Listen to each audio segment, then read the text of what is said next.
I'm 82 years old, and I spent most of my life mistaking desire for love. I chose what looked good over what felt real. Now I finally understand the difference, but I understand it too late. I'm sitting alone in a small apartment, the kind with thin walls and the hum of a refrigerator that never quite stops. My hands shake when I hold my coffee now, not from fear, just from time. People used to say I was lucky, handsome when I was young, charismatic. I had options. I believed that meant I was winning at life, but I wasn't. I'm here to tell you what I learned about love, about intimacy, about the things that actually last when everything else fades. I was born in 1944 in a narrow brick house on Maple Street. My mother kept lace curtains in every window, and the smell of cinnamon and soap followed her wherever she went. My father worked long hours at the mill and rarely spoke about feelings. Men didn't do that back then. By the time I was 20, I had learned a few things. Stand tall, smile confidently, and never show uncertainty. I thought that was strength. In 1963, I met Eleanor. It was at a bus stop in late October. Leaves scraped along the pavement like tiny whispers. She was wearing a green coat that looked too big for her, and she was reading a paperback novel, lips moving silently as she followed the lines.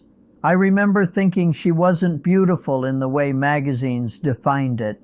No sharp angles, no dramatic presence. But there was something quiet about her, like a room you wanted to sit in. She looked up and smiled at me, not flirtatious, just kind. We talked about the book, about the cold, about nothing and everything. She laughed softly, covering her mouth with her sleeve. Her eyes didn't dart around. When she looked at you, she stayed. I'd never had that before. We started seeing each other, long walks, coffee shops that smelled like burnt beans and old wood. She listened when I talked, really listened, asked questions that made me think. One night, sitting at her kitchen table, she reached for my hand and said, "You don't have to impress me, Thomas. You can just be." That scared me, because I didn't know who I was without performing. At the same time, I was working at a marketing firm downtown. That's where I met Linda. Linda turned heads, red lipstick, high heels that clicked confidently across tile floors. Men noticed her, women noticed her, and she noticed me. When she laughed at my jokes, I felt taller. When she leaned in close, I felt chosen. With Eleanor, I felt seen. With Linda, I felt desired. I didn't understand the difference. In 1985, I was 41 years old. I had a better job, a bigger paycheck, and a mirror full of gray hair I refused to acknowledge. Eleanor and I had been married for 18 years. She still made soup when I was sick, still folded my shirts the way I liked, still reached for my hand when we crossed streets. But I had started to feel restless. I told myself it was normal, midlife, curiosity. I told myself I deserved excitement. One evening, Linda, yes, the same Linda, reappeared at a company event. She was older but still radiant, still magnetic. We talked. We drank too much wine. She said, "You still have that smile, Thomas." I said, "You still know how to use flattery." We laughed. I went home late that night. Eleanor was sitting at the kitchen table, a cup of tea untouched in front of her. She asked, "Did you have a nice evening?" I said yes. She smiled, but it didn't reach her eyes. That's when I started lying. Not big lies, just omissions, and then bigger ones. When I finally told Eleanor I wanted something different, she didn't scream, she didn't throw anything. She just sat down slowly, as if her legs had forgotten how to hold her. She said, "Was I not enough?" I wanted to say no, but I didn't know how to explain what I didn't understand myself, so I said nothing. I packed a suitcase. She stood in the doorway of our bedroom, holding one of my socks like she had been folding laundry when I dropped the news. I remember the smell of detergent, the way her voice cracked when she said, "You were my home." I thought I was choosing happiness. I was choosing novelty.